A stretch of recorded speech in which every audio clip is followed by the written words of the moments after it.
Envoys, welcome. We're kicking off the Soulframe Journals once again in person. I'm here with some of the animation crew. I'm Sarah Asselin, and I thought you guys could introduce yourselves. Hi, I'm Jeff Crooks. I'm Alex Forshaw. I'm Ian Hulbert. Hi, I'm Daryl Key.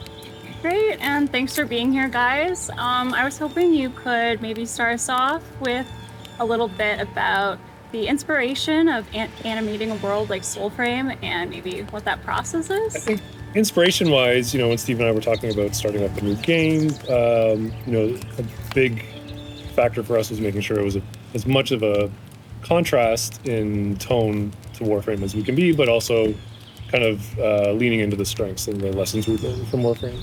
So on the functional side for animation, it was kind of like a whole new learning curve for especially like the Ian and Daryl who've been on the project, who have been on Warframe since the beginning, really. Relearning how to approach a game at a slower pace, a more grounded pace than Warframe, which is much more twitchy, much more loose with the animations. I would almost say it's kind of more animation driven in a way the combat is, because we have a whole new combat system that's being worked on.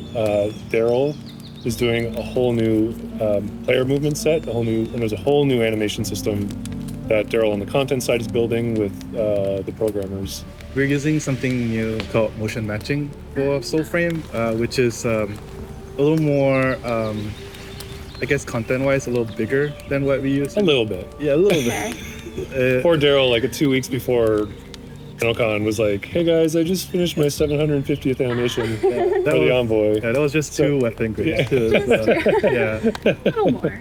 That only covers just locomotion. That's also melee and stuff. So without getting too much into the weeds, it's a really cool system that kind of runs on black magic that we don't understand. Okay. That is really good at predicting what the player wants to do. So I hope it came through in the demo, but a much more fluid kind of system. Especially it's very, it just feels really good, when you're playing the game to kind of have that fluidity. I think Ian was a bit involved as well, kind of in a similar system with the wolf, right? Yeah, Jason Walmsley and myself were tasked with having the player be able to ride horse-like creatures.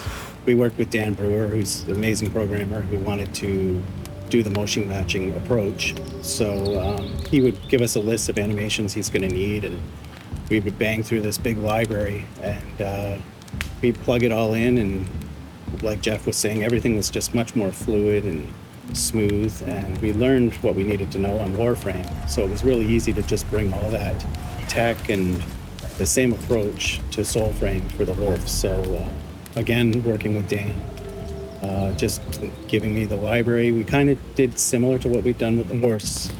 And it's an ongoing thing, so I'm sure I'm going to be adding more and more animations as time goes on. We have to be able to pet the wolf. We can't do that. Yeah. One of my favorite parts of the demo is when he comes out and attacks the guy, and the whole crowd was like... It was great hearing them all. Oh, yeah. Yeah. No, I was on stage, and I don't know, I couldn't hear anything the crowd was saying, but I heard them react to the wolf. Yeah.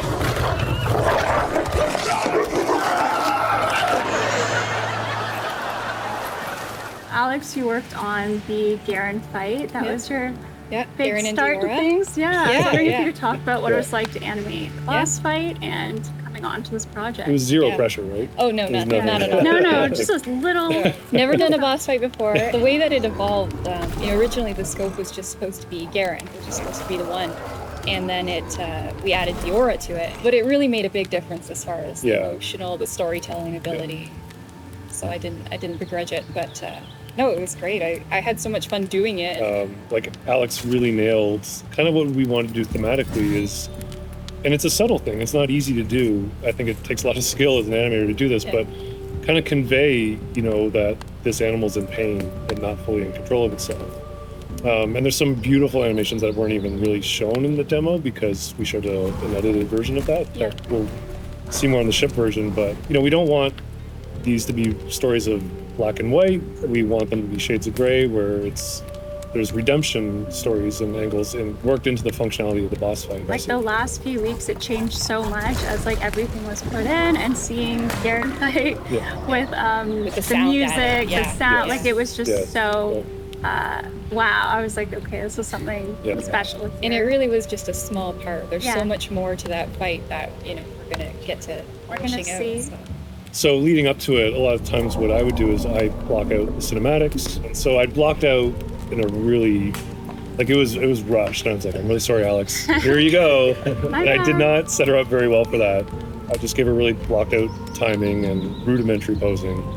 And then when she cleaned it up, I just saw it in isolation, and she added that really incredible snort, that huff at the Envoy when he was on the ground. Once I saw it in the flow, I was like, oh, it was really great also in reminding us that he is an animal. It's fun to try things, and maybe they don't work out, but, you know, It gives it that personality too. Yeah. It was great. Which are the really important things that people connect to.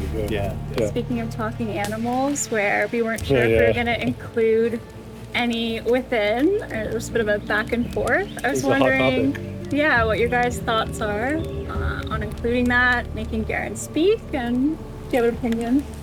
Daryl's like, I- maybe. I think it worked out really well in the end. Yeah. Like, I think, but in the beginning, I think even like the week coming up to TennoCon, Yeah. it was hotly debated. I was, Because it came in late. yeah. Yeah. Yeah. I was on the camp of like, they shouldn't talk. Kind of like, or like they shouldn't move their mouths. Yeah. Just like in one okay. But I think Alex did the test. Yeah. Of, I hadn't known that it was a hotly debated topic.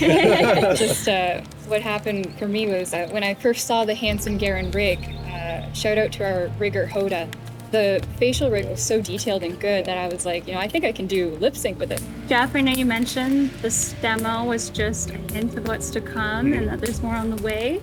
So I don't know if there's anything you guys can kind of tease, what's coming next. I know we might have something in December. We're aiming to do our, I mean, I can't remember how many pre's Steve put in the pre-alpha. I think there was about 4 pre's, pre-alpha. Very, very closed group of players to get in and kind of play some of our early systems just to Yeah. get some feedback, because we are very much, just like Warframe, we want this to be community driven as much as we can. So yeah, there will be a bit more of that area that players will get exposed to that we didn't get to see in the demo.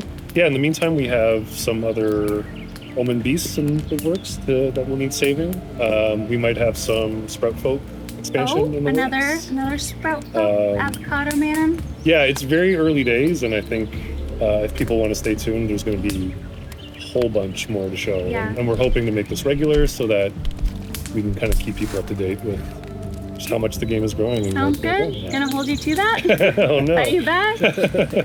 Well, yeah, thanks for watching Envoys and being here, and stay tuned for more to come soon. Goodbye. Thank you.